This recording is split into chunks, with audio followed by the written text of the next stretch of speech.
సినిమాలు తీసుడు ఎంత కష్టమో దాని పబ్లిసిటీ చేసే దానికి వాడే పాటలు అంతకంటే ఎక్కువ. ఎంత పెద్ద డప్పు కొట్టి చెప్తే అంత పెద్ద హిట్ అయినట్టు అనుకొని ప్రచారాలు చేస్తున్నారు సినిమాలను.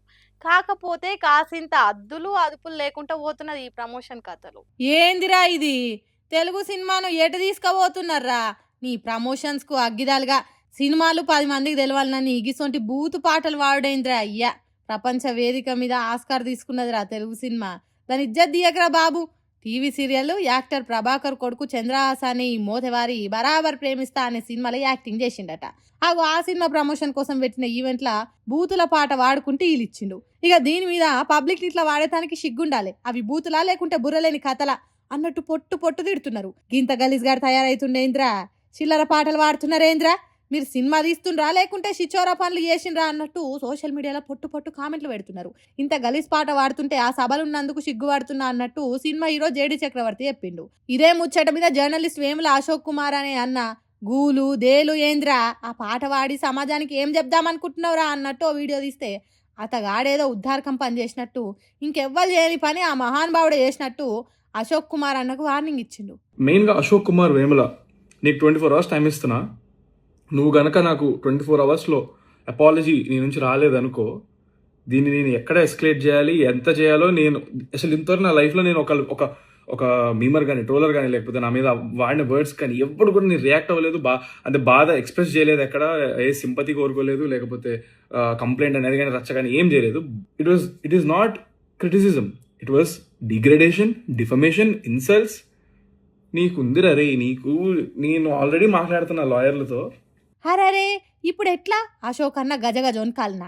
ఏతులు చేసుకుంటా స్టేజ్ మీద బూతులు వాటలు వాడు తప్పు అని ఒప్పుకోకుండా ఏలు చూపెట్టుకుంటా నీకుందిరా రే అని బెదిరిస్తున్నాడు. అసలు ఇతగాడికి నెత్తున్నదా? ఉంటే ఆ నెత్తిలో గుజ్జున్నదా? ఏలు చూపెట్టి నీకుందిరా అంటే కొడతాడన్నట్ట, చంపుతాడన్నట్ట. అందుకే అశోక్ అన్న పోయి పోలీస్ స్టేషన్లో కేసు పెట్టిండు.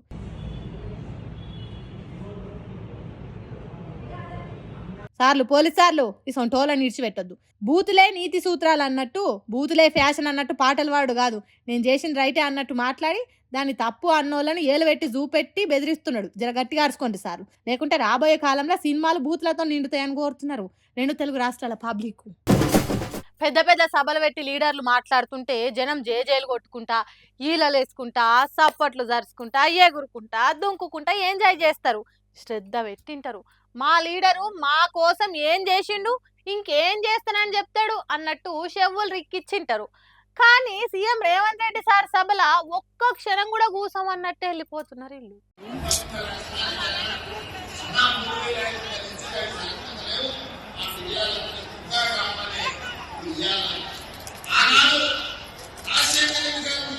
చెప్పినవుతి మహిళలను కోటీశ్వర్లను చేస్తానని 2 ఏళ్ళు దాటిపోయింది. ఇప్పటి వరకు ఇత్తారేయలేదు, ఇత్తు కూడా పెట్టలేదు అన్నట్టు చేసినావు. కోటి కాదు కదా, లక్షాధికారులను కూడా చేయలేదు సీఎం రేవంత్ రెడ్డి అని అనుకున్నారు. ఏమో తెలియదు కానీ సభకు వచ్చిన అక్కలు ఇంటికి పోయేతో పట్టిండ్రు. మళ్ళీ అందరు ఇందిరమ్మ చీరలు కట్టుకున్న మహిళా సంఘం ఆడోళ్ళే ఉన్నట్టున్నది. అరే గట్ల పోతున్నారేందక్క? ఓ దిక్కు సీఎం సార్ మాట్లాడుతూనే ఉన్నాడు, మంచిగా కూర్చొని నీ మనసుకి ఎక్కించుకోండి. సీఎం సార్ నడిపిస్తున్న కాంగ్రెస్ సర్కార్ ఏమన్నా మహిళలకు వరాల జల్లు కురిపించే మాటలు మాట్లాడుతాడు కావచ్చు, జనంతో ఓపిక బట్టి ఇనుండ్రక్క అన్నట్టు చెప్పినా ఎవ్వల మాటినాడు సీతయ్య అన్నట్టు నడక మొదలుపెట్టిండ్రు. వచ్చినామా జరసేపు కూర్చున్నామా వెళ్ళిపోయినామా అన్నట్టు ఉండాలి అన్నట్టు చేసిండ్రు. మిర్యాలగూడలో జరిగిన CM Revanth Reddy sir meeting ఇంత మంచిగా జరిగింది. కానీ రేవంత్ రెడ్డి సార్ను మెచ్చుకోవాలి. సభల జనం ఉన్నారా, వెళ్ళిపోతున్నారా, దంచుతున్న స్పీచ్కు దడుచుకున్నారా అనేది ఏం పట్టించుకోకుండా మాట్లాడుతున్నాడు చూడు. సారు ఓపికకు మొక్కాలి. అంతే సారు, జనం ఉన్నా లేకున్నా ఆఖరికి ఖాళీ కుర్చీలకైనా చెప్పుండ్రి కానీ మీ స్పీచ్లు మాత్రం ఆపకుండ్రి అన్నట్టు మాట్లాడుకున్నారట. ఈ ముచ్చట చూసిన జనాలు పాపం గిట్లా అయినందుకు జనాన్ని తీసుకొచ్చిన ఊర్లలో షోటామోటా కాంగ్రెస్ పార్టీ కార్యకర్తలకు ఎసొంటి తిట్లు పడితే ఏమో పోండ్రని గులుక్కుంటూ పోతున్నారట ఇంకొంతమంది.